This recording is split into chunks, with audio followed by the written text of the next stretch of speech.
Hello' নমস্কাৰ, সকলোকে স্বাগতম জনাইছোঁ মোৰ চেনেললৈকে। 9 এপ্ৰিলত অসমত ভোট দিয়া দিন। এইটো কাৰণে আপোনালোকে ভাবি চিন্তি কিনি ভোট দিব। অসমত কাৰ চৰকাৰ লাগে, কংগ্ৰেছ চৰকাৰ লাগে নে বিজেপি চৰকাৰ লাগে? মই কৈ আছোঁ, মই ভাবোঁ বিজেপি চৰকাৰ আকৌ এবাৰ আহিব লাগে, আকৌ এবাৰ মোদী চৰকাৰ আহিব লাগে। কাৰণ মই এতিয়া মোৰ বৰ্তমান 30 বছৰ বয়স চলি আছে, মোৰ এক্সপিৰিয়েঞ্চ আছে আমাৰ অসমত কি অৱস্থা আছিলে আগতে। মই ক'ম ফাৰ্ষ্ট কংগ্ৰেছ চৰকাৰটো কৈ আছোঁ। অসমত কংগ্ৰেছ চৰকাৰ দিনত কোনে চাকৰি পাইছিলে, কেনেকুৱা মানুহ চাকৰি পাইছিলে তাৰ বিষয়ে কওঁ।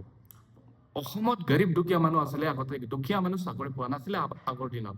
কাৰণ তেতিয়া ধনী মানুহকেইটা চাকৰি পোৱা আছিলে আগতে, ধনী মানুহকেইটা চাকৰি কৰা আছিলে, ধনী মানুহকেইটাৰ ঘোষ দিবৰ কাৰণে পইচা আছিলে, দুখীয়া মানুহকেইটাৰ ঘোষ দিবৰ কাৰণে পইচা নাছিলে। এইটো কাৰণে অসমত কংগ্ৰেছ চৰকাৰ দিনত দুখীয়া মানুহে চাকৰি পোৱা নাছিলে। এইটোৱে ভাবোঁ। এতিয়া বিজেপি চৰকাৰ দিনত গৰীব দুখীয়া আৰু ধনী কোনো কথা নাই, কোনে কেপেবল আছে সিয়ে পাব। এইটোৰ কাৰণে কওঁ, আপোনালোকে চাই চিন্তি কিনি ভোট দিব। গৌৰৱ গগৈ আমাৰ অসমত ছেমি কণ্ডাক্টৰ চিপছটো আহিছিলে, সেইটো বিৰোধিতা কৰিছে আৰু সি কৰ্ণাটকটো ছাপোৰ্ট কৰিছে। সি অসমটো ছাপোৰ্ট কৰিব লাগে নে আগতে কৰ্ণাটকটো ছাপোৰ্ট কৰিব লাগে? ভাবক, এনেকা মানুহ থাকিলে কেনেকৈ অসমটো ডেভেলপমেণ্ট হ'ব? আমাৰ অসমৰ ডেভেলপমেণ্টৰ কাৰণে হিমন্ত বিশ্ব শৰ্মাই কষ্ট কৰিছে, ইমান দিন ৰাতি হেক কৰি কিনি কাম কৰিছে। সি বিৰোধিতা কৰিলে গৌৰৱ গগৈ, আৰু তাৰপিছত কি কৰিছে হিমন্ত বিশ্ব শৰ্মা। হিমন্ত বিশ্ব শৰ্মা কোৱা নাই, হিমন্ত বিশ্ব শৰ্মা ফিউচাৰ অফ আছাম, আপুনি জাননে? আৰু গৌৰৱ গগৈ আপুনি কিনো কাম কৰিছে আজিলৈকে, কি কাম কৰিছে আমাৰ অসমৰ কাৰণে? হিমন্ত বিশ্ব শৰ্মা আমাৰ অসমটো ইমান আগুৱাই লৈ গৈছে। হয়, হিমন্ত বিশ্ব শৰ্মা চিন্তা ধাৰণা কৰি কিনি অসমৰ ফেক্টৰী লৈ আনিছিলে, ছেমি কণ্ডাক্টৰ চিপছ ফেক্টৰী। এইটো কোনে বিৰোধ কৰিছে? কংগ্ৰেছ চৰকাৰ বিৰোধ কৰিছে, গৌৰৱ গগৈ বিৰোধ কৰিছে।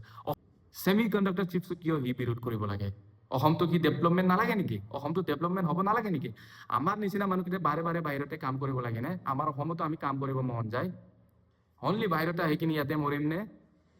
আমি অসমত কাম কৰিব মন নাযায় নেকি? আমাৰ নিজৰ অসমত কোম্পানী থাকিলে আমাৰ নিচিনা মানুহ কমচে কম আমাৰ অসমত 4,000-5,000 মান কাম কৰাব পাৰে।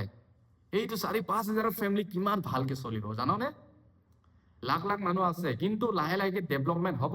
এটা কোম্পানী আহিলে তাত মানুহকেইটা কিমান ডেভেলপমেণ্ট হ'ব, এই কিমান ফেমিলি ভাল হ'ব। আমাৰ অসমটো বিজেপি চৰকাৰ বহুত ইম্পৰ্টেণ্ট, কাৰণ আমাৰ অসমত ঘুচপেটীয়া বাংলাদেশী মিয়া মুছলমানকেইটা আছে। সিহঁতক খতম কৰিবৰ কাৰণে আমাৰ অসমত বিজেপি চৰকাৰ লাগে।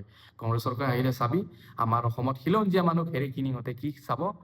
ঘুচপেটীয়াকেইটাক চাব, ছাপোৰ্ট কৰিব, বাংলাদেশীকেইটাক ছাপোৰ্ট কৰিব, মিয়া মুছলমানকেইটাক ছাপোৰ্ট কৰিব। এইটোৰ কাৰণে আমাৰ অসমত বিজেপি চৰকাৰ লাগে।